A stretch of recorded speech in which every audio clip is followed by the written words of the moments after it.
नारायणं नमस्कृत्य नरं चैव नरोत्तमं देवी सरस्वतीं व्यासं ततो जयमुदीरयेत्। व्यासाय विष्णुरूपाय शुकतातं तपोनिधिं नमो वै ब्रह्मनिधये वासिष्ठाय नमो नमः। परम प्रेम स्वरूप परम कारुण्य प्रातः स्मरणीय वंदनीय श्री सद्गुरुदेव के चरणों में वंदन और नमन। अखिल ब्रह्मांड नायक परमपिता परमेश्वर भगवान श्री पशुपतिनाथ भगवान श्री भूतेश्वर के चरणों में स्मरण करते हुए समस्त ऋषिगण एवं समस्त देवगण और समस्त शिवगण को बारंबार नमन।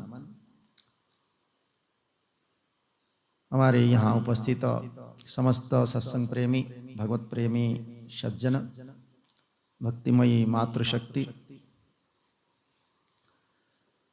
आज हमारे ये चातुर्मास ज्ञान यज्ञ के इसी शुभ अमृत वेला में भगवान भूतेश्वर के इस प्रांगण में सद्गुरु की छाया के स्वरूपभूत हम सब उपस्थित होकर के भगवान की इस मंगलमय कथा दिव्य पवित्र कथा का श्रवण करने की इच्छा से उपयुक्त होकर के और श्रवण की इच्छा से प्रवृत्त होकर के हम अपार शांति और अपार करुणा का पात्र बनते हुए इसी सत्संग को प्राप्त हुए। इसलिए हम सब भगवत के कृपा के पात्र हैं। आज हमारे भाद्रपद शुक्ल पक्ष एकादशी है, जिसमें इसको परिवर्तनी एकादशी भी कहा जाता है और जल झूलनी एकादशी भी कहा जाता है, डोल 11 इत्यादि भी कहा जाता है। कई नाम है इसका। इसको वामन एकादशी भी कहा जाता है। तो इसलिए इस एकादशी का बड़ा महत्व है। वैसे कहा जाता है कि भगवान इसे चतुर्मास में 4 महीना के लिए अपने शयन में चले जाते हैं। तो 4 महीना पे जब शयन जाते हैं तो उसमें जो देवशयन एकादशी है वहां से ये प्रारंभ होता है। फिर ये परिवर्तनीय एकादशी मतलब भगवान जब शेष शय्या में उस क्षीर सागर में शयन करते हैं तो उस समय जैसे हम सोते समय करवट बदलते हैं, वैसे ही भगवान इसमें पार्श्व परिवर्तन मतलब करवट परिवर्तन करते हैं। बोलो नारायण भगवीव की। अब पार्श्व परिवर्तन करने से इसमें पृथ्वी की दिशा बदल जाती है और पृथ्वी की दिशा बदलने से इसमें वर्षा ऋतु की समाप्ति हो जाती है और वर्षा ऋतु के समाप्ति होने से फिर शरद ऋतु का आगमन होता है। शरद ऋतु का आगमन होते ही वहां पर मनुष्य समस्त कष्टों से और समस्त दुखों से मुक्त होता है और शरद ऋतु की उस निर्मल आकाश की छाया में वो अनेक प्रकार के खुशी और आनंद अनुभव करता है, जिससे वर्षा ऋतु के जो कष्ट है और अनेक प्रकार के जो दोष है उससे वो निवृत्त हो जाता है। इसलिए ये परिवर्तनीय एकादशी के रूप में भगवान की ये एक कृपा दृष्टि है। और फिर आगे जाकर के हमारे दूसरा एक एकादशी आता है कार्तिक मास में, जिसको देवोत्थान एकादशी कहते हैं। उस समय भगवान फिर उठते हैं, तो उस समय उसके बाद ही फिर हमारे समस्त शुभ कार्य प्रारंभ होता है। इसलिए चतुर्मास में कोई भी शुभ कार्य हम आचरण नहीं कर सकते हैं। अब वो भगवान की मंगलमय दृष्टि जब तक न पड़े तब तक वो कार्य शुभ नहीं होता है और भगवान स्वयं हमारी रक्षा करता है, पालन करता है। अगर उन्हीं के ही हमारे ऊपर कृपा दृष्टि न पड़े तो फिर हमारा रक्षा कौन करेगा, पालन कौन करेगा। इसलिए शुभ कार्य में किसी प्रकार की दृष्टि मतलब ऐसे तो शुभ कार्य होता ही है। पहले तो हम श्रावण मास में भगवान शंकर की परम आराधना करके उनका कृपा का पात्र बनते हैं और इसी भाद्रपद मास में भगवान कृष्ण की आविर्भाव होते हैं। फिर यहाँ स्वयं विघ्नहर्ता गणेश जी के आविर्भाव होते हैं। इत्यादि। तो ये कालन में फिर आगे भी हमारे शारदीय नवरात्रि का प्रारंभ होगा, तो उसमें भी देवी माँ स्वयं इसी धरती पर आगमन करते हैं और भगवती सबके ऊपर कृपा करती है। ऐसे फिर कार्तिक मास में भी स्वयं हम लक्ष्मी नारायण की पूजा करते हैं और भगवान स्वयं फिर अपना जागृत अवस्था में प्रवेश करते हैं और उससे उसी दिन तुलसी विवाह होती है, शालिग्राम और तुलसी के विवाह करते हैं। तो इसलिए ये सब जो हमारी परंपरा है, ये शास्त्र की जो हमारे कई सृष्टि के प्रारंभ से ही ये चली आ रहा है, तो ये अनेक प्रकार के हमारे पूर्व पुरुषों ने पालन किया और उसमें उन्होंने सुख का अनुभव किया। हम भी इस परंपरा को पालन करके इस प्रकार सुख का अनुभव करेंगे और करते हैं। तो ये एकादशी की महिमा है कि जो भी इस एकादशी को पालन करता है, हमारे यहाँ सारे एकादशी नहीं भी कर सकते हैं, तो 5 एकादशी को उसको पालन किया जाता है। जैसे एकादशी तो 24 होता है, हर महीना के 2 एकादशी होते हैं, लेकिन उसमें 5 एकादशी को हम पालन कर सकते हैं, जिसमें उसका व्रत का नियम का हम पालन कर सकते हैं। एक तो हो गया जो देवशयनी एकादशी, दूसरा हो गया ये हमारे परिवर्तनी एकादशी, और तीसरा हो गया देवोत्थान एकादशी। फिर माघ के महीने में आता है, वहां एकदा मतलब एकदा एकादशी बोल के उसको कहते हैं, माघ के शुक्ल पक्ष में एकादशी जो होता है। और 5वां होता है निर्जला एकादशी। ये 5 एकादशी को आप पालन कर सकते हैं। अगर सारे नहीं कर पाएंगे तो इससे भी हम भगवान के कृपा पात्र और उनकी प्रसन्नता का कारण बनेंगे। तो इस प्रकार एकादशी की अनेक महिमा है, इसमें पद्म पुराण में इसको विशेष रूप से वर्णित किया गया है। तो आज हम फिर कथा की जो प्रसंग है हमारे भगवान के दिव्य कथा, जो हम शिव पुराण की कथा में प्रवेश कर रहे हैं। इसमें रुद्र संहिता के इस युद्ध खंड में जो भगवान के परम भक्त थे और किसी कारणवशात उनको अनेक प्रकार के दानव या असुर योनि में जाना पड़ा, उसके बाद भगवान स्वयं ही उनको उनकी वध करके उनका उद्धार करते हैं। तो जो जो शिव से संबंधित जो जो भक्त थे, उन्हीं के ही यहाँ कथा का विशेष रूप से वर्णन किया जाता है। तो यहाँ पर ये जो अंधकासुर था, तो ये तो स्वयं ही शिव के रुद्र के अंश से ही उत्पन्न हुआ था।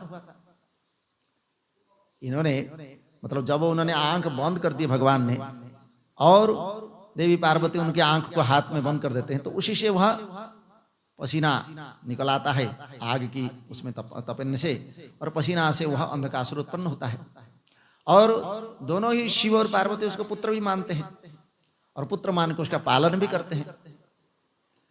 लेकिन संग का दोष देखो, जब तक भगवान शिव के पास था तब तक उसका कुछ नहीं हुआ, मतलब किसी प्रकार की कोई उसमें परेशानी नहीं हुई और ना ही वह कुछ बिगड़ने की संभावना थी।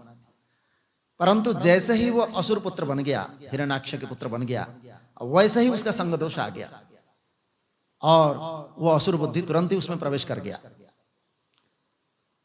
तो उस असुर बुद्धि के कारण वह स्वयं दूसरे को तो विनाश किया ही और अपना भी उसने विनाश करना शुरू कर दिया। इसलिए संग का दोष बड़ा प्रभाव होता है। कुसंग सब नाही, कुसंग बोलते जिसको, तो बोलते हैं उसको सुप्त गरल इव कुसंग समभाता। ये जो है सुप्त, गरल बोलते किसको, विष, तो जहर। सुप्त मतलब ये कुसंग ऐसा एक हमारे सामने उपस्थित होता है कि ये हाँ धीमी जहर है, हमको पता ही नहीं चलेगा और वो हमको वहां सर्वनाश करके चले जाएगा। तो इसीलिए हमेशा किसी भी कारण से कुसंग से बचना चाहिए। जो भी दुर्बुद्धि वाला हो, दुष्ट बुद्धि वाला हो, उसका कभी संग नहीं करना चाहिए, उससे दूर ही रहना चाहिए। इसलिए ये हम जान भी नहीं सकते, हमको इतना मोहित कर सकता है। और सतसंग नाही अमृत सुर साधा, ये जो सत्संग साधु संग है ये अमृत सुधा के समान है, इसके समान दूसरा इस संसार में कुछ नहीं है। क्यों? अमृत क्या है? अमृत मतलब जो मृत्यु के भय से बचाए। तो मृत्यु का भय तो ये हमारा हमेशा ही लगा रहता है, चाहे हम कितना कुछ भी कर ले। तो ये मृत्यु का भय हमारे से छूटता नहीं। और ये मृत्यु का भय कब तक है? जब तक मोह है। मोह होता है कि नहीं? भाई मेरा ये है, मेरा वो है, मेरा परिवार है, मेरा घर है, मेरा दुनिया है, ये तो मोह है।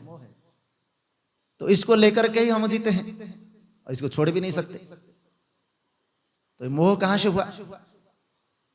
मोह कहां से आया?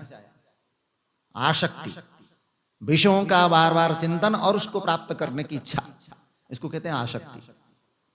तो मैं कुछ देखा तो ये जो चीज मुझे मिल जाना चाहिए, कुछ सुना तो मुझे वो सुनने को मिल जाना चाहिए, कुछ खाया तो वो बार बार हमको मिलता रहे, ऐसी बार बार उसकी इच्छा, बार बार उसके प्राप्त करने की आकांक्षा, इसको कहते हैं आसक्ति।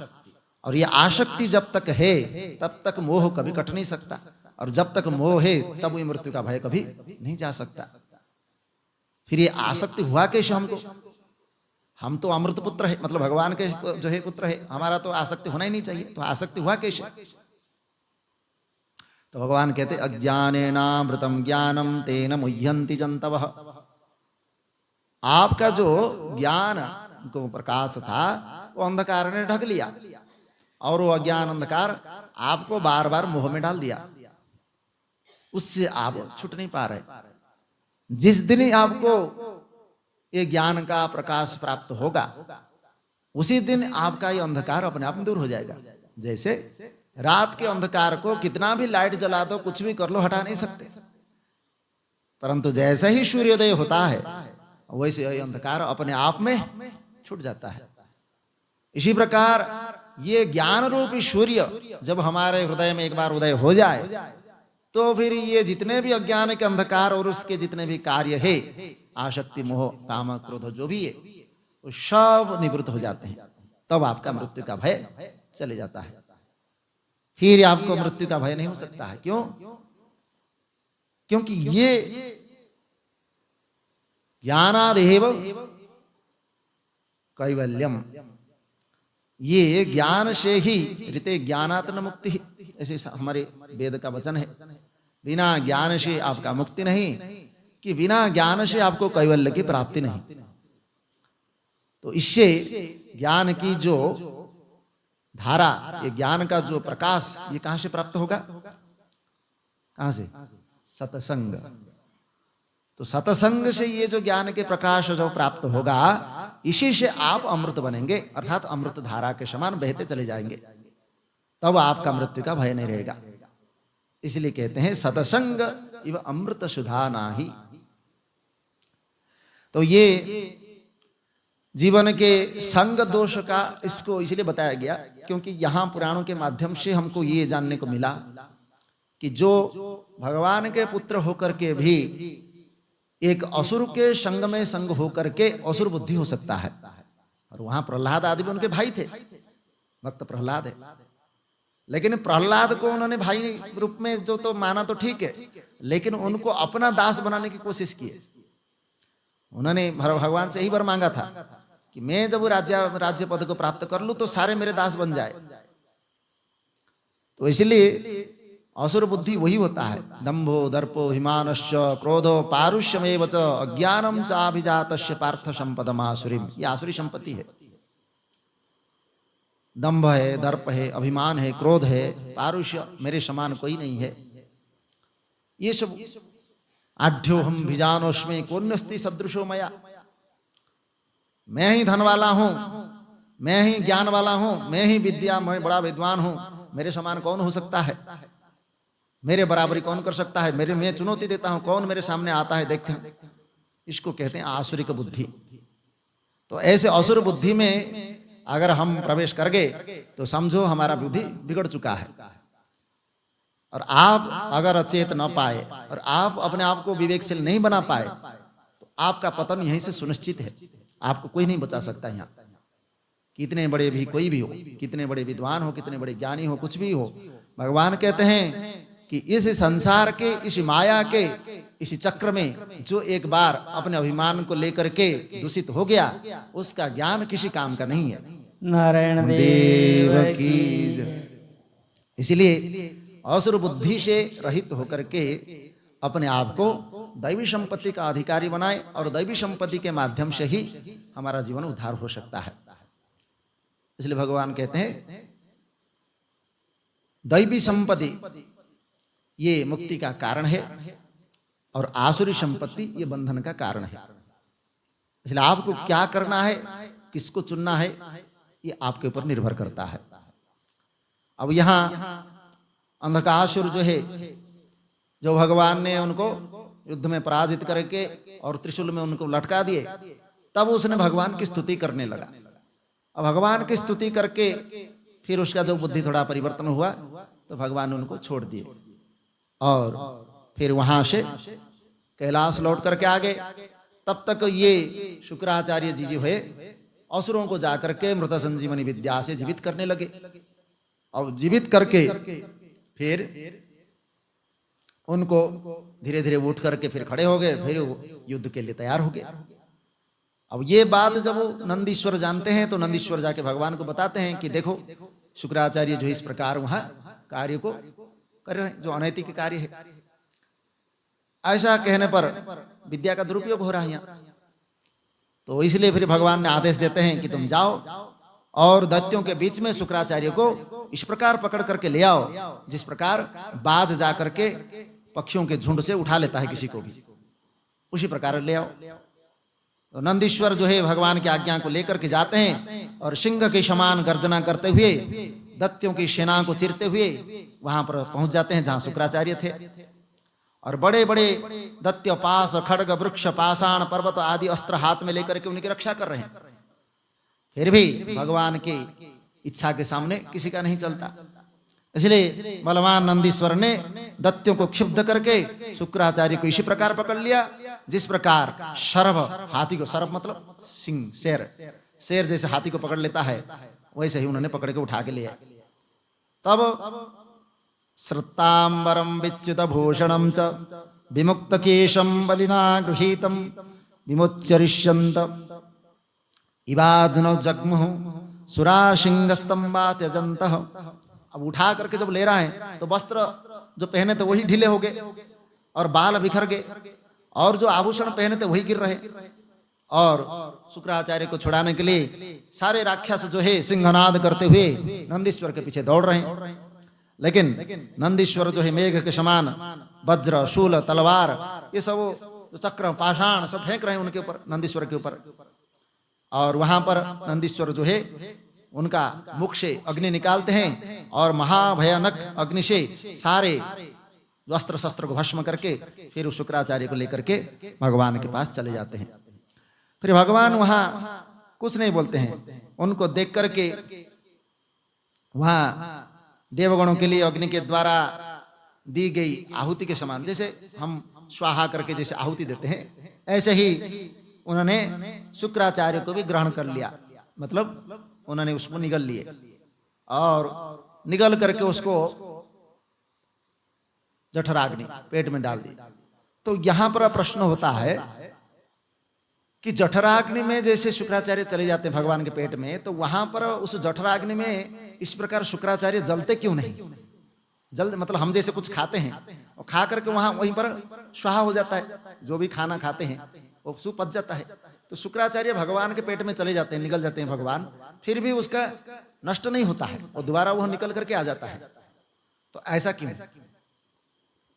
तो उसका प्रश्न का इसमें उत्तर है। तो इसलिए आगे कह रहे हैं कि रुद्र के द्वारा शुक्राचार्य के निकल जाने पर अंधकादि दैत्य जो है वहां बहुत पीड़ित होने लगे। उसका उदाहरण दे रहे हैं कैसे पीड़ित हो रहे हैं। दत्या जयाशा रहिता बभूभु, उसी प्रकार विजय की आशा से रहित हो गए जिस प्रकार सुंड रहित हाथी, हाथी का अगर सुंड न हो तो उसका बल बेकार है, उसका कोई बल नहीं होता है, फिर उसको कोई भी मार सकता है, सूंड ही उसका बल है। और सिंह से रहित वृषभ, बैल जो है उसका सिंह ना हो तो उसका कोई बल नहीं होता है। शीर विहीन देह समुदाय, धड़ रह जाए और सिर न रहे तो इस शरीर का कोई महत्व नहीं, वैसे ही। और अध्ययन से हीन द्विज, कोई ब्राह्मण हो और पढ़ा लिखा न हो तो उसका ब्राह्मण होना ही बेकार है, उसका कोई बल नहीं होता है। फिर उद्यम रहित सामर्थ्यशाली, कोई सामर्थ्यवान व्यक्ति हो और कभी परिश्रम करता ही ना हो तो ऐसे व्यक्ति का कोई शक्ति नहीं होता है। और भाग्य से रहित उद्यम, अर्थात हम परिश्रम तो कह रहे हैं, कर भी रहे हैं परिश्रम, लेकिन हमको भाग्य में लिखा कुछ नहीं, दुर्भाग्य हमारा, हमको कुछ मिलता नहीं है ऐसी। और पति विहीन स्त्री, स्त्री अगर उसके पास पति न हो तो स्त्री का पूर्णता नहीं होती। जैसे हमारा विवाह के बाद ही एक स्त्री पूर्ण होती है और संतान प्राप्ति करने के बाद ही उसका एक स्त्री, उसको पूर्ण कहा जाता है। लेकिन वहां अगर पति ही ना हो तो पुरुष स्त्री, स्त्री कैसे हो सकता है। और पंख से रहित पक्षी, पक्षी का अगर पंख ना हो तो कहां उड़ सकता है, इसलिए वो भी। पुण्य रहित आयु, मतलब हमारे पास कोई पुण्य कर्म ना हो, ना कोई संचित कर्म पुण्य कर्म हो, ना हमारे पास कोई क्रियमाण कर्म हो, तो कुछ भी हम अगर असमर्थ है तो हमारा आयु फिर किसके लिए, कोई फायदा नहीं। मतलब जीवित रह करके हमने कुछ नहीं किया अगर, उसका क्या फायदा। और व्रत विहीन शास्त्र ज्ञान, शास्त्र ज्ञान तो हमारा है लेकिन उसका हमने कभी पालन ही नहीं करते तो उस शास्त्र ज्ञान का भी कोई महत्व नहीं है। और सुरवीर से रहित क्षत्रिय, क्षत्रिय हो और उसके पास वीरता न हो, सुर लड़ने की, युद्ध करने की सामर्थ्य न हो और डर के भागे, तो ऐसे क्षत्रिय का क्या लाभ है क्षत्रिय होने से। सत्य से रहित धर्म, धर्म हम पालन करते हैं लेकिन कभी सत्य वचन कहते ही नहीं, तो ऐसे धर्म का क्या फायदा, इसका कोई फायदा नहीं। और एकमात्र वैभव शक्ति के बिना, अर्थात हमारे पास धन संपत्ति न हो और हम अनेक काम, अनेक प्रकार के उद्योग करना चाहते हैं कि मैं ये मंदिर भी बना दूंगा, मैं घर भी बना दूंगा, मैं ये भी कर दूंगा, मैं वो भी कर दूंगा, कुछ नहीं होता है। तो इसीलिए ये सब शक्तिहीन दुर्बल का लक्षण है। इसलिए इस प्रकार वह समस्त फलों से रहित हो जाता है। ऐसे व्यक्ति कभी फलवान या समृद्धिशाली नहीं प्राप्त कर सकता। इसलिए यहाँ शुक्राचार्य के वहां रहित हो जाने के कारण दैत्यों की दशा भी वही हुआ और वहां सारे प्रयत्न जितना भी उन्होंने किया सब विफल हुआ। और जो भी नंदीश्वर आदि गण थे उनको अपने पराक्रम से सारे तितर बितर करके मारने लगे। तब अंधक कहता है कि अपने पराक्रम से शुक्राचार्य को पकड़ के ले जाते हुए इस नंदी ने हम लोगों को धोखा दिया है, उसने निश्चय ही हम लोगों को बिना प्राण के छोड़ दिया है। केवल एक शुक्राचार्य के हरण कर लिए जाने से हम लोगों का जो धैर्य है, जो ओज है, जो कीर्ति है, जो बल है, जो तेज है और पराक्रम जो है वो सब कुछ नष्ट हो गया। गुरु बिना ज्ञान कहां से होगा। हम में ज्ञान हो जाए, मुझे भगवान ज्ञान दे दो, ज्ञान दे दो, कहां से होगा। वो बोलते हैं भाई देखो मेरा ही स्वरूप गुरु है, गुरु रे परब्रह्म, तो मेरा ही स्वरूप गुरु है। वो गुरु जब तुम्हारे सामने उपस्थित हो जाए तो वही मेरा स्वरूप बन करके तुमको ज्ञान प्रदान कर सकता है, अन्यथा वो ज्ञान प्राप्ति कैसे आपको होगा। तो इसीलिए ज्ञान प्रदाता जो गुरु है उनके माध्यम से ही हमको ज्ञान की प्राप्ति हो सकती है और तब हम कह सकते हैं कि भगवान की कृपा हमारे पर हुई, अन्यथा हम कैसे हो सकता है। तो गुरु ही हमको अगर रहित हो जाए तो फिर हमारा बल, हमारा जितने भी साधना कोई काम के नहीं होता है। इसलिए बिना गुरु के वह कहते हैं बिना पेंदी के जो लोटा बोलते हैं, इधर कोई उधर किसी ने बुला लिया तो उधर चला गया, किसी ने उधर बुला लिया तो उधर चला गया, किसी ने उधर बुलाया तो उधर चला गया, उसका कोई कुछ नहीं होता है, मतलब कोई आधार नहीं होता उसका। लेकिन जिसने गुरु कर लिया है तो गुरु के वचन के अनुसार वह अपने जीवन में ऐसे नियम बनाता है, ऐसे निष्ठा बनाता है कि उसको फिर इधर उधर मन भटकने की संभावना होती ही नहीं। तो इसलिए गुरु की महिमा है कि वह हमारे जीवन को, सामर्थ्य को वो जानते हैं और हमारे सामर्थ्य के अनुसार हमको वह वैसे ही रास्ता बताते हैं। और फिर हम उस रास्ते में जब आगे निकलते हैं तो फिर हमको रोकने वाला, हमको टोकने वाला कोई नहीं होता है और ना हमको किसी प्रकार की कोई भटका सकता है। तो इसलिए यहाँ शुक्राचार्य के जाने से सारे असुर सेना, उनके जो रक्षक थे वो रक्षकता एवं गुरु की इस आपत्ति में तो कह रहे अंधकासुर जो है हमने गुरु की रक्षा नहीं कर पाए तो हम अपने जीवन धारण करके फायदा क्या। अतः तुम सब जाकर के गुरु के चरण कमलों का स्मरण करके बिना विलंब ही उस वीर शत्रु प्रथम गणों के साथ युद्ध करो और शुक्राचार्य के किसी भी तरह से उनसे छुड़ा करके ले आओ।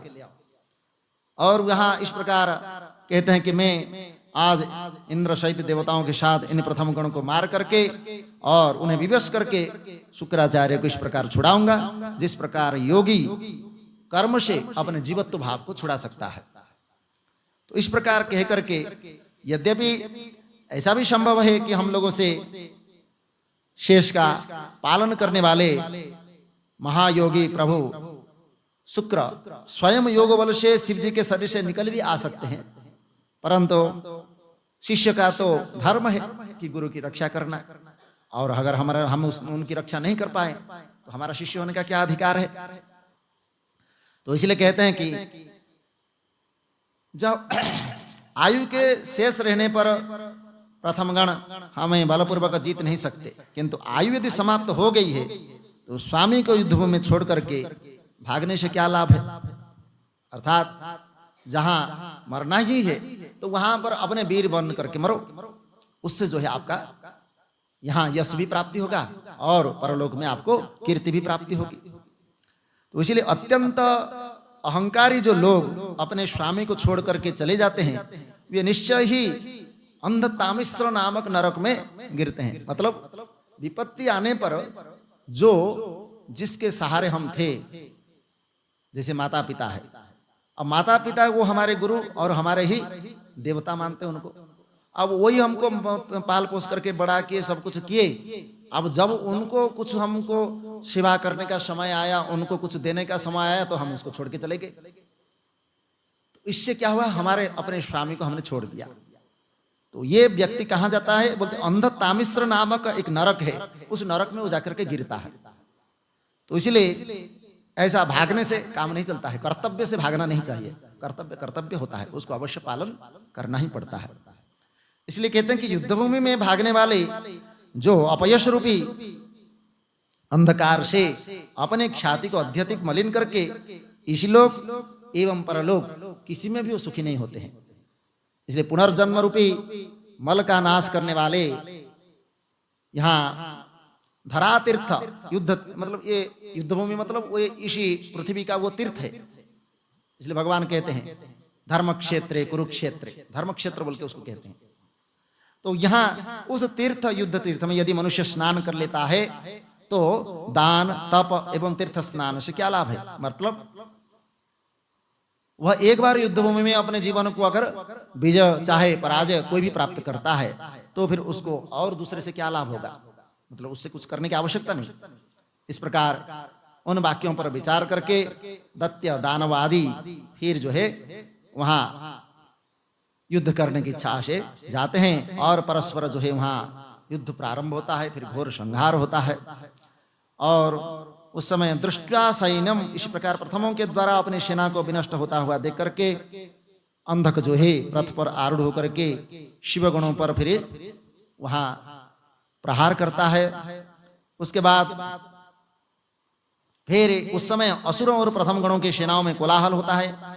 उस महान शब्द के द्वारा शिव जी के उदर में रहते हुए शुक्र अपने निकलने का रास्ता ढूंढ रहे हैं। मतलब अब मैं यहाँ उधर से कहां से निकलूं, कैसे ढूंढ रहे हैं। तो सप्तलोकान छिद्रान्वेषी भ्रमण स्वतः विनिकेत यथानिलः, जिस प्रकार कहते हैं आधार रहित पवन इधर उधर भटकता है, उन्होंने शिव जी के शरीर में सप्त पाताल सहित 7 लोगों का एवं ब्रह्मा नारायण इंद्र आदित्य अप्सराओं का विचित्र भुवन और प्रमथु आदि युद्धों को देखा। उन शुक्र ने शिव जी के उदर में चारों ओर 100 वर्ष पर्यंत, मतलब 100 साल तक उस उदर में रहे और कहीं भी कोई भी छिद्र उनको नहीं मिला, मतलब जहां से निकल सके। जैसे दुष्ट व्यक्ति पवित्र व्यक्ति में कोई छिद्र नहीं देख सकता, कोई छिद्र उसको प्राप्त नहीं हो सकता है, उसी प्रकार शुक्राचार्य को भी उदर में कोई छिद्र नहीं मिला। तब शिव जी से प्राप्त किए गए योग से श्रेष्ठ मंत्र का जप करके फिर वह शुक्राचार्य निकलने की चेष्टा करता है। तो वहां शुक्राचार्य के जो उन्होंने उदर में रह करके भगवान की योग बल से जो स्तुति करता है, उस स्तुति को यहाँ कहा गया है। उसी स्तुति से भगवान उसको फिर अपना मार्ग प्रदान करते हैं। तो ये स्तुति बड़े महत्वपूर्ण है, विशेष करके जब बालक गर्भ में होता है और गर्भ से हम उत्तम संतान की प्राप्ति की इच्छा रखते हैं, तो उस समय ये स्तुति करना चाहिए और माँ को ये स्तुति को सुनना चाहिए। तब ये गर्भ स्तुति के नाम से प्रसिद्ध है।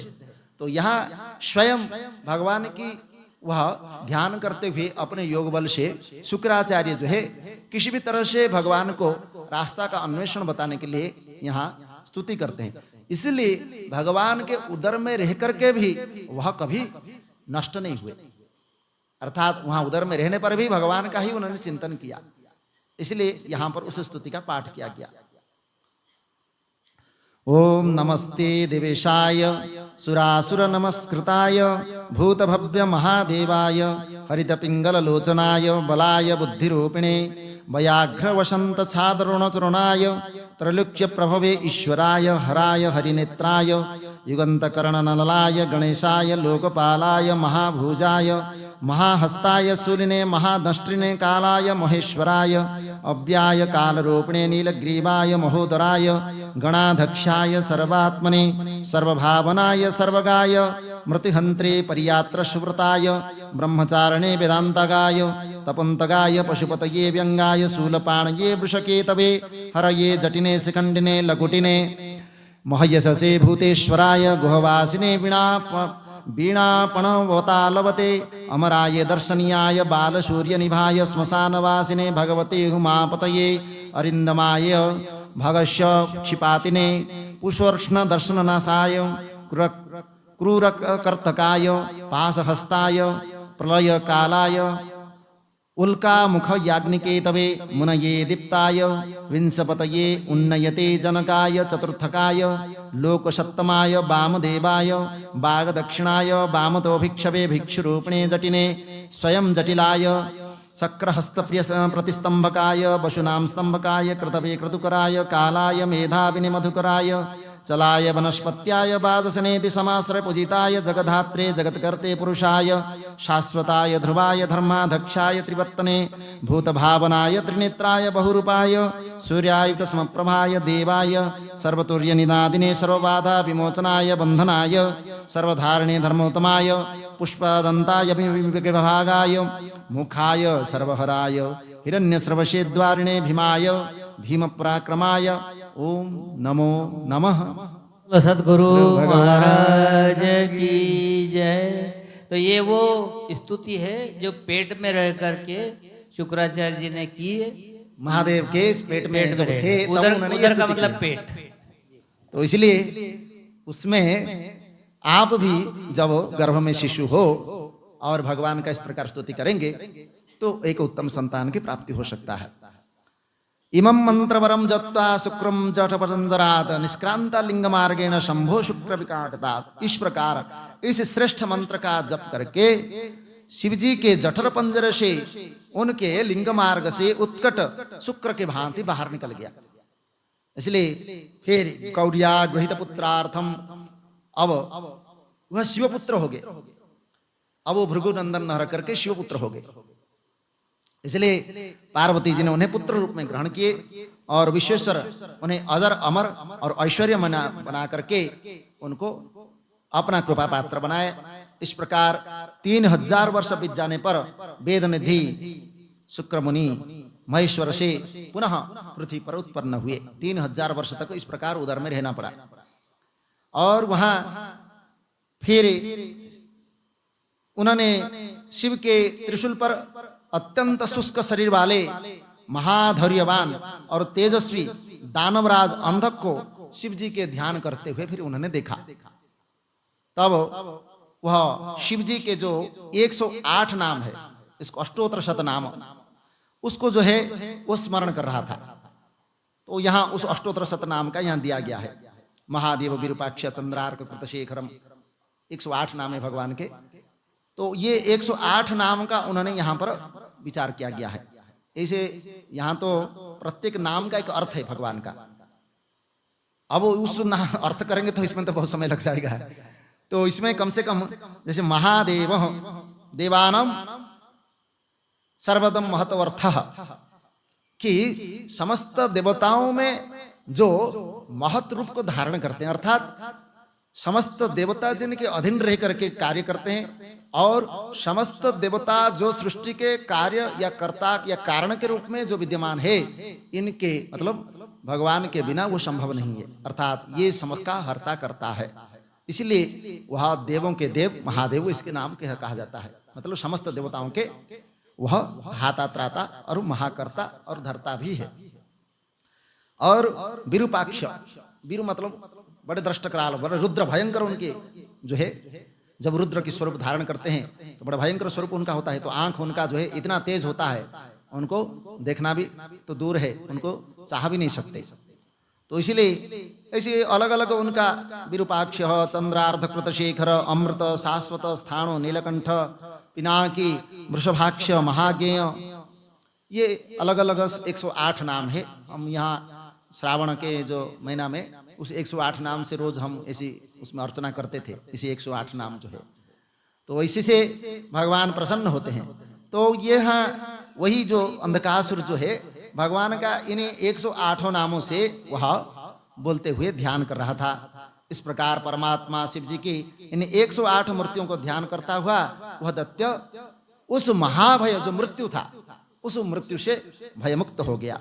और प्रसन्न चित्त हुए भगवान शंकर ने दिव्य अमृत की वर्षा से उसका अभिषेक करते हैं, और उसके जो त्रिशूल के अग्रभाग में जो उसको लटका दिए थे उसे उतारते हैं। फिर महात्मा शिव जी ने ये सब कृत्य उस महादैत्य अंधक से शांतिपूर्वक कहते हैं। भो भो दत्येन्द्र तुष्टोस्मि यमेन नियमेन च शौर्येण तव धैर्येण वरम वरय सुब्रत। मैं तुम्हारे यम नियम शौर्य एवं धैर्य से अत्यंत प्रसन्न हूँ, इसलिए तुम वर मांगो। और तुमने निष्पाप होकर के मेरी आराधना की, इसलिए तुम वर मांगने के योग्य हो। और इस प्रकार 3 सहस्र वर्ष पर्यंत प्राण धारण करने का तुम्हारी जो पुण्य फल है, उससे तुम्हारी मुक्ति होगा। और ऐसा सुनकर के अंधक जो है कहता है कि मैंने इससे पूर्व में आप परात्पर परमात्मा को युद्ध क्षेत्र में प्रसन्न गदगद वाणी से दीनहीन इत्यादि जो कहा, आपको किसी भी प्रकार के अपमानित जो किया, और मूर्ख होने के कारण अज्ञानवश इसी लोक में जो जो निंदित मैंने कर्म किया उसे आप अपने मन में न रखे, उसको जो है अपने मन से त्याग कर दे।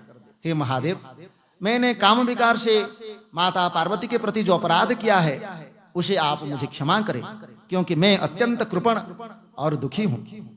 और हे प्रभु, अत्यंत दुखित, कृपण, दीन एवं भक्ति से युक्त जन पर आपको विशेष रूप से दया करनी चाहिए। मैं दीन आपकी शरण में आया हूं, इसलिए मेरी रक्षा कीजिए। और मुझ पर संतुष्ट होने वाले जगत जननी ये देवी समस्त क्रोध को त्याग करके मेरे पर प्रसन्न हो जाए। और हे प्रभु, कहाँ तो इन महादेवी का क्रोध और कहाँ मैं दया का पात्र एक दैत्य, फिर भी आप मेरा अपराध को क्षमा करें।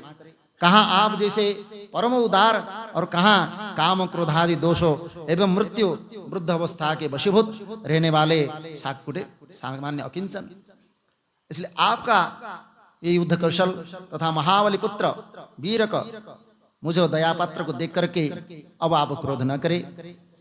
नित्यम भवद्भ्याम, अब मैं आप दोनों का सदा भक्त होकर के देवताओं के साथ वैर रहित होकर के संत चित्त होकर के योग परायण होकर के आपके गणों के साथ ही मैं निवास करूं।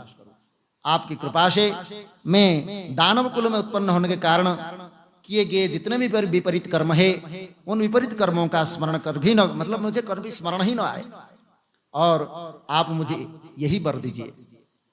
और इतना कह करके दत्तेंद्र ने माता पार्वती की ओर देख करके भगवान शिव का ध्यान करते हुए उसने मौन धारण कर लिया। उसके बाद भगवान प्रसन्न पूर्ण दृष्टि से उसे फिर देखते हैं, और उसके फिर वह पूर्व जन्म का कैसे उसने मतलब कैसे उसका उत्पत्ति हुआ उसका स्मरण कराते हैं। और स्मरण भगवान की कृपा दृष्टि पड़ते ही उसका पूर्व जन्म का स्मरण आ गया। इस प्रकार पूर्व वृत्तांत का स्मरण होने पर वह उसका पूर्ण मनोरथ वाला हो गया।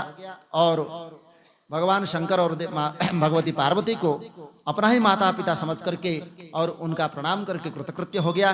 इसके बाद भगवान स्वयं शिव जी तथा पार्वती ने उसका पुत्र के रूप में स्वीकार किया। इस प्रकार अंधकासुर का ये वृत्तांत यहाँ पर समाप्त होता है। अब यहाँ वहाँ जो संजीवनी विद्या है, जो शुक्राचार्य अपने संजीवनी विद्या से असुरों को जीवित कर लेते थे, तो ये संजीवनी विद्या उनको कैसे मिला और कहाँ से मिला, कौन उसी संजीवनी विद्या उनको दिया था, ये कथा आगे की है। तो कहते हैं मृत्युंजय तो भगवान का नाम है, प्रसिद्ध है, इसलिए मृत्युंजय नामक शिवजी से जिस प्रकार शुक्राचार्य ने ये संजीवनी विद्या प्राप्त किया, वो कैसे किया। तो कहते हैं पुराशो भृगुदायाद गत्वा वाराणसीं पुरीं, पूर्व काल में भृगुपुत्र शुक्राचार्य वाराणसीपुरी में जाकर के काशी में विश्वेश्वर प्रभु का ध्यान करते हुए दीर्घ काल तक तप करते हैं। उन्होंने वहां परमात्मा शिव का शिवलिंग स्थापित करते हैं और उनके सामने एक मनोहर कूप का निर्माण करते हैं। फिर उन्होंने द्रोण परिमाण के पंचामृत से भगवान का द्रोण मतलब बाल्टी जैसा भर, बड़े बाल्टी जैसा भर के, तो द्रोण परिमाण से पंचामृत से, और द्रोण उसको भी बोलते हैं जो छोटा सा द्रोणी होता है ऐसे गोल चक्र में, उसको भी द्रोणी बोलते हैं। कुदड़ो अपने हिसाब में कुदड़ो जन बोलते हैं, द्रोणी। तो भगवान को 1,00,000 बार उसने स्नान करवाया और इस प्रकार नाना प्रकार के सुगंधित द्रव्य भी 1,00,000 बार उसने स्नान करवाया। और यक्ष कर्दम एक ये सुगंधित है, लेप है, जिसमें कर्पूर है और उसमें अगरू है, कस्तूरी है और कंकलोक बल के एक सुगंधित द्रव्य होता है। ये सब मिलाकर के जो उबटन बनाते हैं उसको कहते हैं यक्ष कर्दम। और उस उबटन से उसने 1000 बार भगवान को लेप किया है।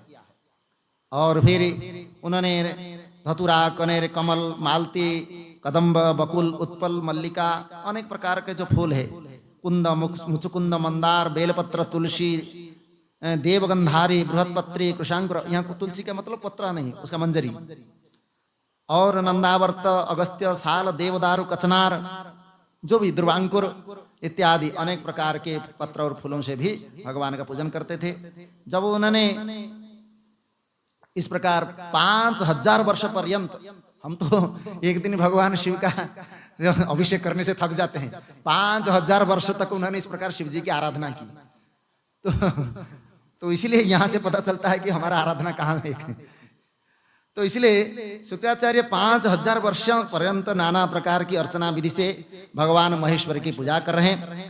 जब उन्होंने शिव जी को वरदान देने के लिए थोड़ा भी मतलब भगवान आते हुए सामने उपस्थित हुए नहीं देखा, तो अत्यंत एक कठिन दूसरा नियम उन्होंने धारण किया कि अपने ही भाव रूपी जल से इंद्रियों सहित चित्त के चांचल्य रूपी महान दोष को धो करके चित्त रूप महारत्न को निर्मल करके, मतलब मानस पूजा जिसको कहते हैं, निर्मल करके शिव जी के लिए अर्पण मतलब करके शुक्राचार्य फिर एकाग्र चित्त से 1000 वर्ष पर्यंत तुषाग्नि जन्य धूम राशि का पान करने लगे। तुषाग्नि जो भूषा होता है, उसका अग्नि का जो धुआं होता है, उस धूम राशि को पान करने लगे। इस प्रकार दृढ़ मन वाला होकर के घोर तप करते हुए उनको देख करके भगवान अत्यंत प्रसन्न होते हैं और फिर स्वयं विरूपाक्ष भगवान उसो जो लिंग उन्होंने स्थापना किया था उसी से प्रकट होते हैं और कहते हैं कि मैं आपके तप से अभी प्रसन्न हूं, आप जो कुछ मनो अभिलषित वर है उसको ले जो है प्राप्त करना है तो करो। तो मनो अभिलषितम सर्वम वरम वरय भार्गव, प्रसन्न होकर के आप ही सभी कामनाएं में पूर्ण करूंगा। और भगवान के कहने पर ये शुक्राचार्य बड़े आनंदित हुए और भार्गव कहते हैं कि यहाँ पहले तो भगवान का वहां स्तुति करते हैं और ये स्तुति जो है इसको मूर्त्यष्टक स्तुति कहते हैं। मतलब भगवान के जो 8 मूर्ति है, जैसे भगवान पशुपतिनाथ देखे होंगे, उनके 8 मुख है, ये 8 मुख का 8 नाम है, उसको अष्टमूर्ति बोलते हैं।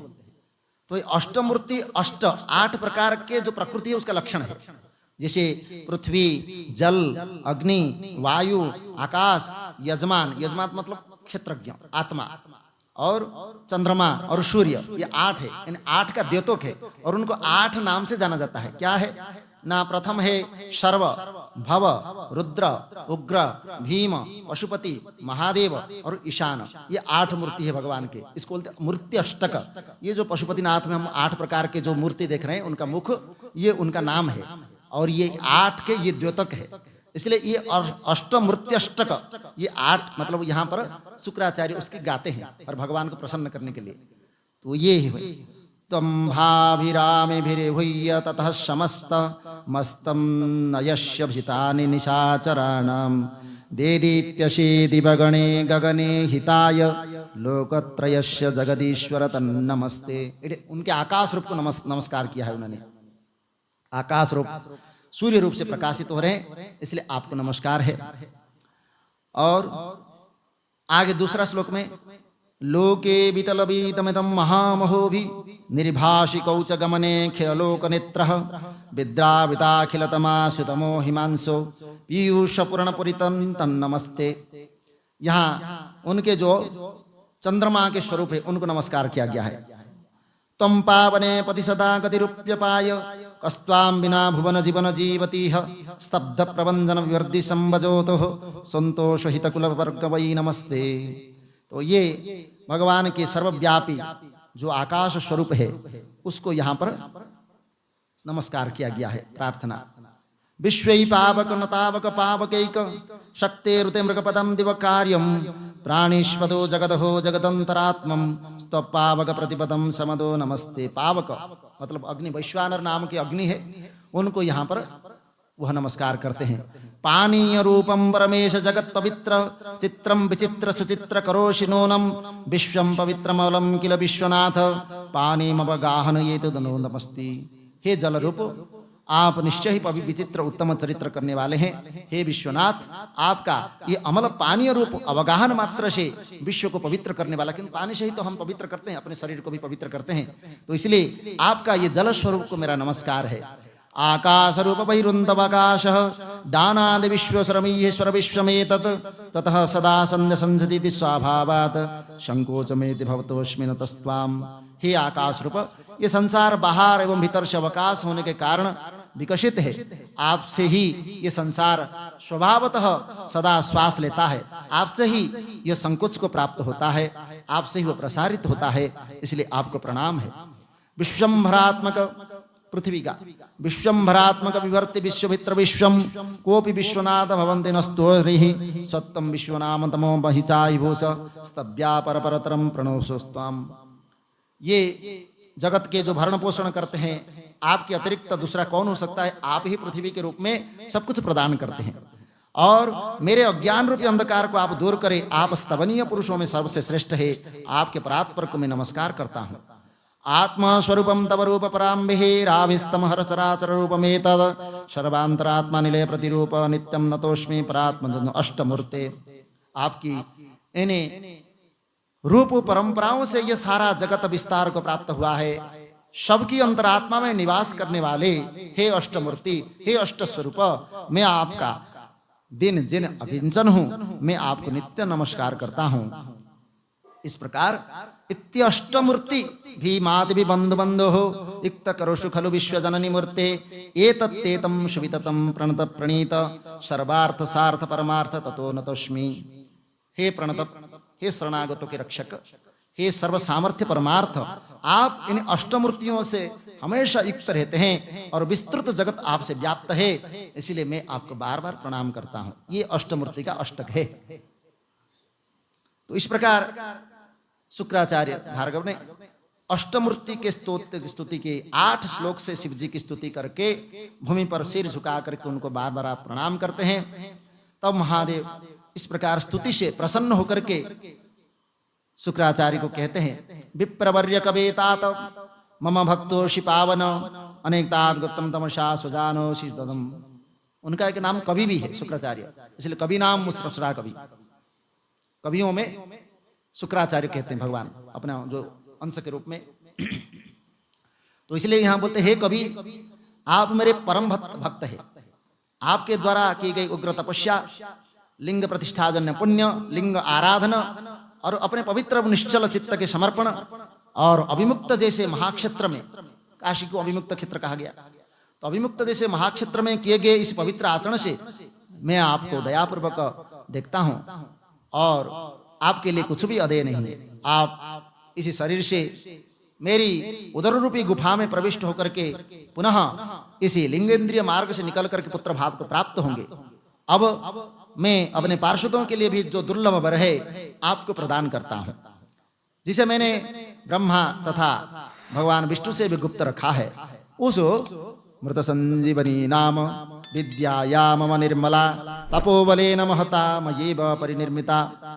ये मृत संजीवनी जो नाम का विद्या है, ये निर्मल विद्या है। उसका निर्माण मैंने स्वयं महान तपोबल से किया है। मतलब भगवान शंकर ने ही उस मृत संजीवनी विद्या का निर्माण किया है। इसलिए उस मंत्र रूपा विद्या को मैं आपको प्रदान करता हूं और आप में उस विद्या की प्राप्ति की योग्यता है। और आप जिस किसी को उद्देश्य करके विद्वेश्वर भगवान शिव की ऐसे श्रेष्ठ विद्या का आवर्तन करेंगे, मतलब आप किसी को भी इससे जीवित कर सकते हैं, ये अवश्य वह जीवित हो जाएगा और इसमें सत्य भी है। और आकाश मंडल में सूर्य तथा अग्नि से बढ़कर के ये मतलब आपका जो तेज है, आपका जो तपोशक्ति है, इतना शक्ति है कि ये हमेशा आपको प्रकाशित करता रहेगा। और जो भी स्त्री या पुरुष आपके सम्मुख यात्रा करेगा, क्योंकि यहां कहते हैं कि आप ग्रह के रूप में हमेशा आकाश में स्थित रहोगे, इसलिए जब शुक्र ग्रह के रूप में आकाश में स्थित रहते हैं, कहते हैं कि अगर शुक्र ग्रह के सामने कोई भी स्त्री या पुरुष, उनका मतलब शुक्र ग्रह जब शुभदायक हो, उनकी शुभ दृष्टि हो, उसी समय कोई भी अगर उसमें यात्रा करते हैं तो आपकी दृष्टि पड़ने मात्र से उनका सारा कष्ट नष्ट हो जाएगा। और मनुष्यों के जो भी विवाह आदि कार्य है, क्योंकि विवाह का जो चाहे वह पुत्र हो चाहे पुत्री हो, वो विवाह का तभी संभव है जब शुक्र का ग्रह की स्थिति सप्तम भाव में आता है और सप्तम भाव आकर के गुरु के ऊपर दृष्टि रहते हुए शनि का उसमें गोचर होता हो, तब जाकर के उसका विवाह का योग बनता है। तो इसलिए यहाँ कहते हैं कि ये शुक्र जो विवाह आदि कार्य है, धर्म कार्य, शुक्र का उदय काल, मतलब जब अस्त भी होते हैं और उदय भी होते हैं, इसलिए शुक्र ग्रह दिखते हैं, चमकते हैं कई बार, तो पूर्व दिगों में ही हमेशा उदय होते हो। तो इसलिए कहते हैं कि शुक्र जब उदय काल हो तभी जाकर के उस विवाह का फलप्रद होंगे। अगर शुक्र के अस्त काल में आपने विवाह कर दिया तो विवाह कुछ दिन में ही नष्ट हो जाएगा, मतलब विवाह ज्यादा दिन नहीं चलेगा। इसलिए अगर मांगलिक विवाह करना चाहते हैं तो शुक्र का उदय होने पर ही करना चाहिए। और जो नंदा तिथि है, नंदा तिथि मतलब जिसको जिस तिथि में कुछ किया नहीं जाता है, कोई शुभ कार्य नहीं किया जाता है, उसको कहते हैं, जैसे प्रतिपदा है, षष्ठी है, एकादशी है, इनको कहते हैं नंदा तिथि। इन तिथियों में कोई शुभ कार्य नहीं किया जाता है, प्रारंभ कोई कार्य नहीं किया जाता है। तो इसलिए कहते हैं अगर उसमें शुक्र का संयोग हो जाए, मतलब इस नंदा तिथियों में शुक्र का संयोग हो जाए और उसी दिन उस ग्रह के ऊपर उस शुक्र का संयोग बन जाए, तो उस संयोग से वो नंदा तिथि भी शुभ हो जाएगी। इसलिए शंकर भगवान की। तो इसीलिए एक जो मैं कल बता रहा था कि शुक्र के ग्रह की कौन सा स्थिति कहां पर होने से आपका काम ठीक होगा, इसी के लिए मैं बता रहा था कल इसको। तो इसलिए कहते हैं आपके भक्त जो है, मतलब शुक्र की जो ग्रह की जो उपासना करते हैं, वो अत्यंत पराक्रमी और उनको अनेक संतानों की प्राप्ति होगी, क्योंकि शुक्र ग्रह की अगर हमारे ऊपर उनका शुभ दृष्टि है तभी हमको संतान की प्राप्ति होती है। विवाह भी उन्हीं के दृष्टि से होती है, संतान भी प्राप्ति उन्हीं के दृष्टि से होती है। इसलिए बोलते हैं, जैसे हमारा एक मंत्र होता है, उसको बोलते हैं संतान गोपाल मंत्र। जानते हैं? नहीं जानते? इसको संतान प्राप्ति के उद्देश्य से अनुष्ठान किया जाता है। वहां उसका देवकी सुत गोविंद वासुदेव जगतपते देहि मे तनयम कृष्ण त्वामहम शरणम गता, ये मंत्र है। इसको गोपाल संतान मंत्र बोलते हैं। इसका अनुष्ठान किया जाता है। इसका अनुष्ठान करने के बाद फिर हम जब इसकी पूजा मतलब आहुति दिया जाता है, पूर्ण करते हैं, तब वहां पर शुक्र ग्रह की वहां पर आवाहन किया जाता है। तो वहां आह्वान करके उनसे प्राप्ति की इच्छा, संतान प्राप्ति की इच्छा की कामना उनके सामने कहा जाता है। तब हमको फिर संतान अगर कई सालों से नहीं हुआ है तो संतान हो जाता है। ऐसे उसका नियम है।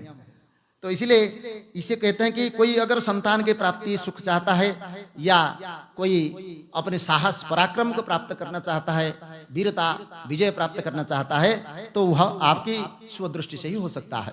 इस प्रकार भगवान ने शुक्र को वर प्रदान करते हैं।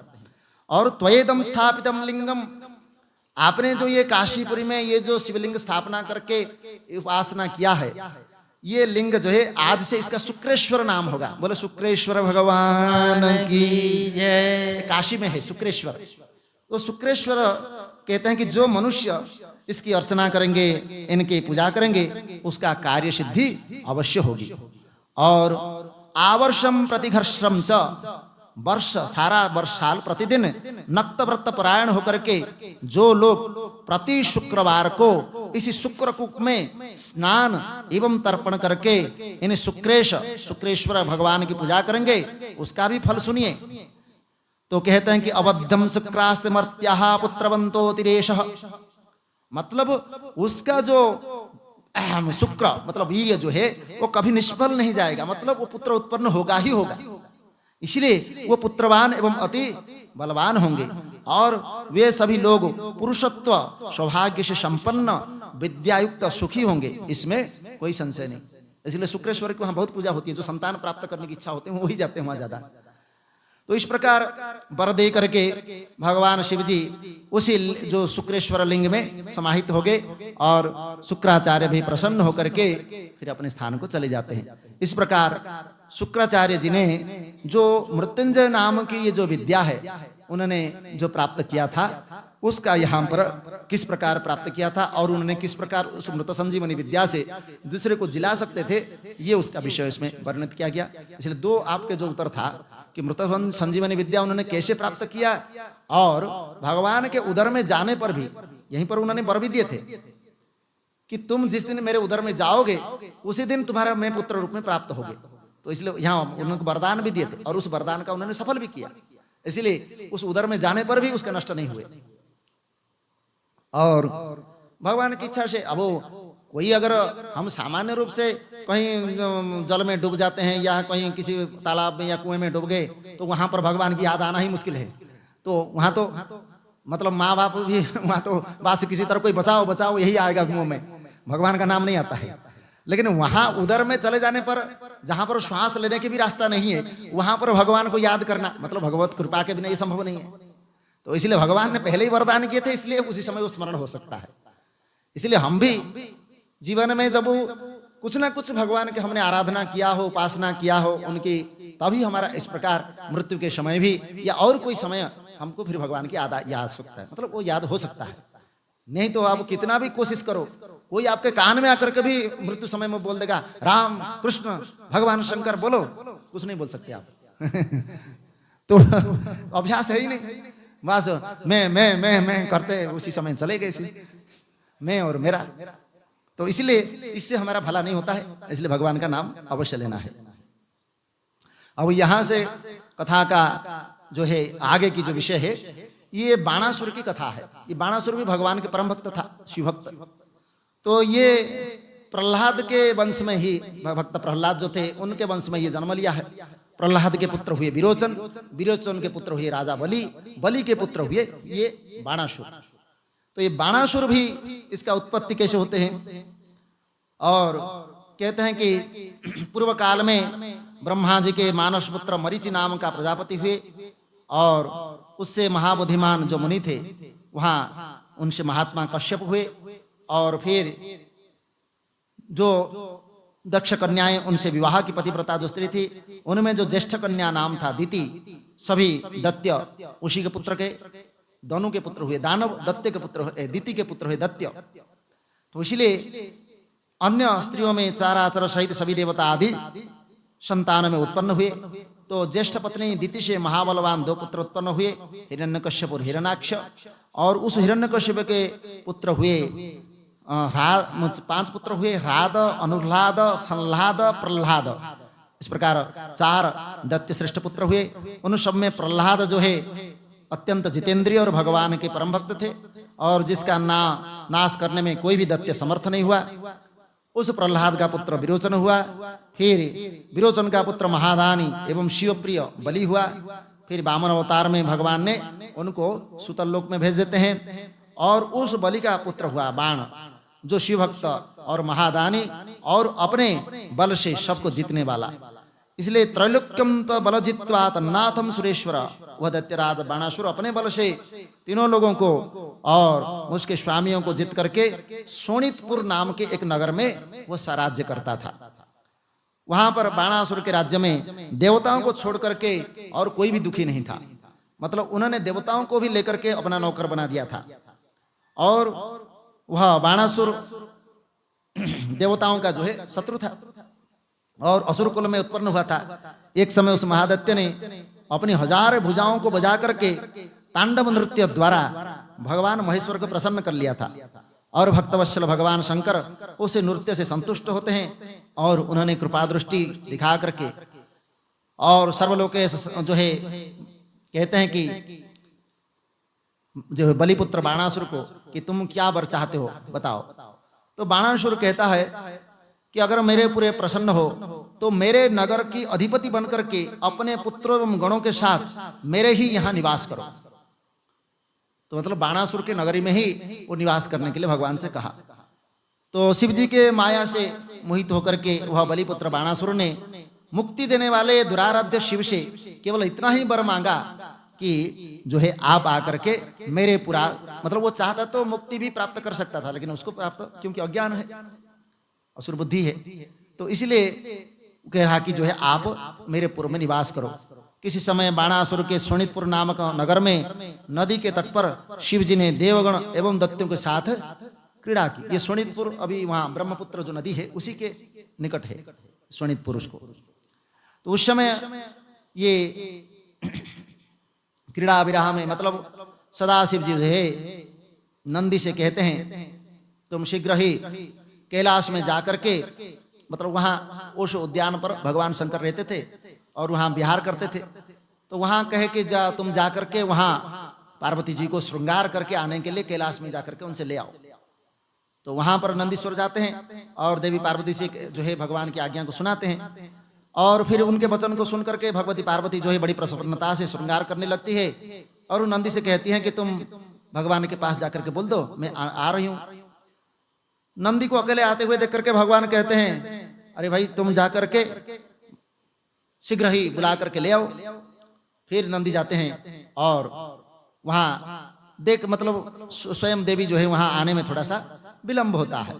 तो अयम पिना की पार्वती के आने में देर देख करके जो वहां अप्सराएं थे उन्होंने विचार किया कि शिव जी पार्वती को शीघ्र देखना चाहता है, इसलिए इस अवस्था में वो जिस स्त्री का वर्णन करेंगे वह स्त्री निश्चय ही समस्त दिव्य स्त्रियों का रानी होगी। मतलब अगर हम पार्वती का रूप बना करके भगवान के सामने चले जाए तो वहां पर वह आदर पूर्वक हमारा अवश्य ग्रहण करेंगे। अतः जो स्त्री इस प्रकार उनको स्पर्श कर सके वह निशंक भाव से पार्वती पति शिव के पास जाए और उन्हें मोहित करे। तब कुभांड की कन्या, उस मतलब बाणासुर के जो मंत्री था उसका नाम था कुभांड, और वह उसकी कन्या थी चित्रलेखा। उसने कहा कि जो मैं गौरी का सुंदर रूप धारण करके शिव जी को स्पर्श कर सकती हूँ, परंतु शिव जी को मोहित करने की इच्छा से परमार्थ के लिए वैष्णव को आश्रय लेकर के जिस मोहिनी रूप को उन्होंने धारण किया उसी का मैं धारण करती हूँ। इस प्रकार वहां पर जो जो अप्सराएं थे, घृताची ने काली का रूप, विश्वाची ने चंडी का रूप, रंभा ने सावित्री, मेनका ने गायत्री, सहज जया और पुंजिक स्थली ने विजया इत्यादि समस्त अप्सराओं ने मातृगणों का रूप ले लिया। और कुभांड पुत्री चित्रलेखा ने भी वैष्णव योग से सारे रहस्य को जान करके अपने रूप को छिपा लिया। फिर बाणासुर की कन्या उषा नाम थी, उस उषा ने वैष्णव योग से प्रभाव से अपने आप को पार्वती का रूप धारण कर लिया। तो उसका स्वरूप यहाँ वर्णन किया गया। फिर उसी समय जो है देवी पार्वती उसी स्थान पर प्रवेश करते हैं। तो कहते हैं कि तुमने समय प्राप्त होने पर सकाम भाव से मेरा रूप तुमने धारण किया, इसलिए इसी कार्तिक मास में ऋतु धर्मणी तुम हो जाओगे। और वैशाख मास के शुक्ल पक्ष की द्वादशी तिथि को घोर अर्धरात्रि में उपवास पूर्वक अंतपुर में सोई हुई अवस्था में तुमसे जो कोई पुरुष आकर के रमण करेगा, देवगणों ने तुमसे उसी का पति नियुक्त किया है। और आलस्य रहित होकर के, क्योंकि तुमने बाल्यावस्था से भगवान विष्णु के तुमने भक्ति किया है, इसलिए ऐसा ही होगा। और इस प्रकार उषा जो है सुन करके बड़ी लज्जित हुई। इसके बाद वहां पार्वती जो है भगवान शंकर के पास आकर के फिर वहां उनके साथ रमण करते हैं। और फिर पूरा बाणासुरो नाम दैवदोषात् गर्भितः कृत्वा तांडव नृत्यं चतोषयामास संगरम। इस प्रकार अभिमानी बाणासुर द्वारा भगवान को प्रसन्न करके भगवान शिव से युद्ध की याचना करते हैं कि मेरा ये 1000 बाहु है, इस 1000 बाहुओं का फिर क्या करेंगे? तो आपके अलावा ऐसा कोई शक्तिशाली व्यक्ति हो जो मैं इस 1000 बाहुओं से उससे युद्ध कर सकूं और मेरी 1000 बाहुओं को वो काट सकता हो, ऐसा युद्ध में चाहता हूं। तो जो से बोलते अटपटा सा बुद्धि वाला ऐसा ही होता है। तो भगवान का भक्त होने पर भी उसके मन में युद्ध करने की इच्छा हो गया। इसलिए वह 2,000 तया दत्तम, आपने मुझे 1000 भुजाएं प्रदान की, किंतु ये मेरे लिए भार बन गया है। और ये तीनों लोक में इसके अतिरिक्त, मतलब आपके अतिरिक्त कोई दूसरा योद्धा मेरे समान नहीं है। इसलिए मैं अपने इन मजबूत भुजाओं के खुजली मिटाने के लिए युद्ध की इच्छा से दिग्गजों के पास गया, लेकिन कोई भी मेरे सामने टिक नहीं पाया। और मैंने अपने यहाँ यमराज को योद्धा के रूप में, अग्नि को कर्मकार, मतलब उन्होंने सब देवताओं को अपना नौकर बना के रखा है। और अग्नि को कर्मकार, मतलब वहां सारे काम को संभालने के लिए, वरुण को गायों का पालन करने वाला गोपाल के रूप में, कुबेर को गज मतलब हाथियों का पालन करने वाला, नैऋत्य देवता को अंतपुर की परिचारिका नियुक्त किया है। इंद्र को मैंने जीत लिया और उससे मैं कर लेता हूँ, टैक्स लेता हूँ। और मतलब सारे देवताओं को उन्होंने अपने पास में रखा है। इसलिए मेरे सामने तो और कोई ऐसी शस्त्र अस्त्र से कोई जर्जर ऐसा करने वाला कोई है नहीं। इसलिए मैं ऐसा चाहता हूं कि मेरे साथ ऐसा कोई युद्ध करने वाला हो। तो भगवान कहते हैं, दैत्य कुल में तू अधम है रे अहंकारी, तुझे सब प्रकार से धिक्कार है। तुझ बलिपुत्र मेरे भक्त के लिए इस प्रकार के वचन कहना ये उचित नहीं है। तुम अपने इस अहंकार की शांति शीघ्र प्राप्त करोगे और मेरे जैसे बलवान से तुम्हें अकस्मात युद्ध का सामना करना ही पड़ेगा। इस प्रकार यहाँ तत्र ते गिरिशंकाशा, वह अपने भुजाओं और छिन्न भिन्न होकर के, मतलब ऐसा एक युद्ध होगा जो तुम्हारा ये भुज अपने आप में कट जाएगी। जैसे अग्नि से जलाया गया काष्ठ पृथ्वी पर गिर जाता है, तुम्हारी भुजाएं भी ऐसे गिर जाएगी। और यदुषे मानुषे शीरे मयूरो सहित ध्वज, मोर से युक्त मनुष्य के सिर वाली ये तुम्हारी ध्वजा, मतलब वहां एक ध्वजा उन्होंने बनाया था अपने नगर में। बोले ये जो ध्वजा जो शस्त्रागार पर तुमने स्थापित किया है, वह बिना वायु के जिस दिन गिर जाए तो समझ लेना तुम्हारे सामने महाघोर जो है भयंकर उपस्थित हो गया है। और उसी दिन तुम अपने सेना के साथ संग्राम के लिए, युद्ध के लिए चले जाना। इस प्रकार भगवान ने वहां वर भी नहीं है, ये साप भी हो सकता है और वर भी हो सकता है, क्योंकि भक्त तो भक्त होता है, भगवान के तो भक्त का तो कभी विनाश नहीं होता है। फिर भी अहंकारी मनुष्य को उसका अहंकार तोड़ने के लिए भगवान तो कोई ना कोई लीला कर ही लेते हैं। तो इसलिए यहाँ भी उस बाणासुर का जो है, उस जो उसका बड़ा अहंकार था कि मैं ही बलवान हूं, बल्कि उस बलवान को यहाँ पर मिटाने के लिए फिर वहाँ, ये कथा तो हमने सुना भी है, भागवत में भी आया है। लेकिन ये जो है यहाँ उसमें फिर उषा नाम की जो कन्या है, फिर वह अनिरुद्ध से वह स्वप्न में देखता है। और स्वप्न में देख करके जो मतलब भगवान कृष्ण के पुत्र जो थे प्रद्युम्न के पुत्र थे अनिरुद्ध को स्वप्न में देखता है। फिर स्वप्न में उसको देख करके उसी को पति के रूप में स्वीकार करता है, क्योंकि वैसे ही उनको पार्वती से वर प्राप्त था, तो पति के रूप में स्वीकार करता है। फिर वहां से मतलब द्वारिका से उनको जो पता चलता है कि वो द्वारिका में है, तो वहां से कैसे लाएंगे ऐसा सोच करके फिर चित्रलेखा को जो अपनी सखी है उनको भेजता है। फिर वहां से वो जो है योगिनी मायाविनी थी, और अपने माया से वहां आवृत करके वो सैया के साथ ही वो अनिरुद्ध उठा करके ले आता है और शोणितपुर में प्रवेश कराता है। और वह उस मतलब राज दरबार में जो प्रवेश करता है तो वहां पर दूसरे जो द्वारपाल है वो देख लेते हैं, फिर बाणासुर को जाकर के बताते हैं। बाणासुर जो है वह आकर के शत्रुकेश हमारे यहाँ घर में प्रवेश कर गया, ऐसा सोच करके फिर उनसे युद्ध करता है। अब युद्ध करके जब वो वहां जीत नहीं पाता है तो उसको फिर बंदी बना करके एक सर्प का उसमें नागपास बना करके उसको डाल देता है बंदी घर में। फिर अनिरुद्ध जो है भगवती दुर्गा का फिर ध्यान करता है और भगवती माँ जो है देवी दुर्गा जो है आते हैं और उसको उस नागपास बंधन से छुड़ाते हैं। फिर नारद जी जाकर के भगवान कृष्ण को बता देते हैं और भगवान कृष्ण आकर के फिर जो है अनिरुद्ध को छुड़ाने के लिए शोणितपुर में चढ़ाई करते हैं।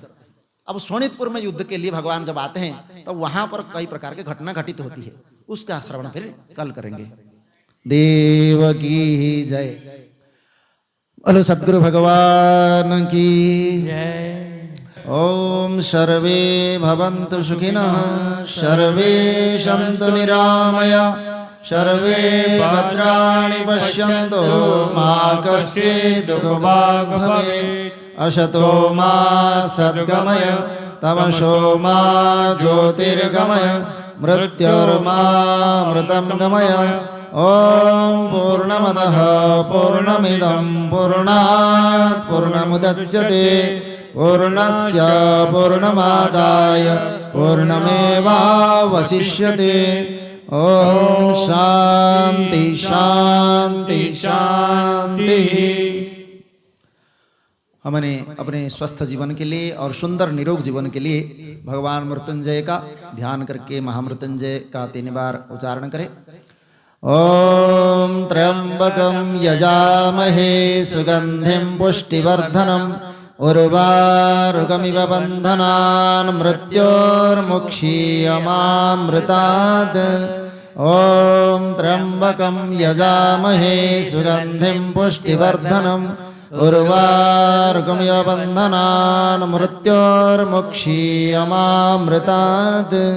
ओम त्र्यंबकं यजामहे सुगंधिं पुष्टिवर्धनम् उर्वारुकमिव बन्धनान् मृत्योर्मुक्षीयमामृतात्। हरि ओम।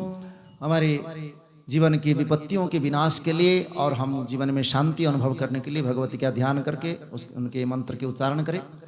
ओम शरणागत दीनार्त परित्राणपरायणे सर्वस्यार्ति हरे देवी नारायणी नमस्तुते।